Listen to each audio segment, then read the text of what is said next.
നാടുകാണി ചുരത്തിൽ കൂറ്റൻ മരം വീണ് ഏറെ നേരം ഗതാഗതം സ്തംഭിച്ചിരുന്നു. അതിപ്പോൾ മുറിച്ച് മാറ്റുകയാണ്. ഫയർഫോഴ്സ് ഇപ്പോഴും എത്തിയിട്ടില്ല. ഇത് വനം വകുപ്പിന്റെ സംവിധാനങ്ങൾ ഉപയോഗിച്ചാണ് ഈ മാറ്റിക്കൊണ്ടിരിക്കുന്നത്.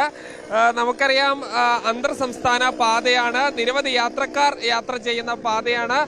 വയനാട്ടിൽ നിന്ന് ഈ താമരശ്ശേരി ചുരത്തിൽ ഈ വലിയ തോതിലുള്ള ഗതാഗത കുരുക്കുള്ളത് കൊണ്ടാണ് കോഴിക്കോട്ടേക്കുള്ള യാത്രയ്ക്ക് ഞങ്ങൾ നാടുകാണി ചുരം തെരഞ്ഞെടുത്തത്. ആ ചുരത്തിലാണ് വലിയ ഈ മരം വീണത്.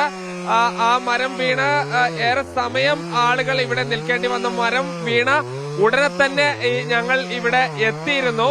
അത് പിന്നീട് യാത്രക്കാർക്ക് ഇത്രയും വലിയ മരമായതുകൊണ്ട് ഒന്നും ചെയ്യാൻ കഴിഞ്ഞിരുന്നില്ല. പിന്നീട് പോലീസ് ആദ്യം എത്തി, വഴിക്കടവ് പോലീസ്, പിന്നീട് വനം വകുപ്പ് ഉദ്യോഗസ്ഥരെത്തി. അവരുടെ കയ്യിൽ ഈ ആയുധം ഉള്ളത് കൊണ്ട് തന്നെ ഈ മുറിച്ചു മാറ്റുന്ന നടപടിക്രമങ്ങൾ നീങ്ങുകയാണ്, നടന്നുകൊണ്ടിരിക്കുകയാണ്. ഈ മരം മുറിച്ചു മാറ്റിക്കഴിഞ്ഞാൽ മാത്രമേ ഈ ഗതാഗതം പുനഃസ്ഥാപിക്കാൻ കഴിയുകയുള്ളൂ.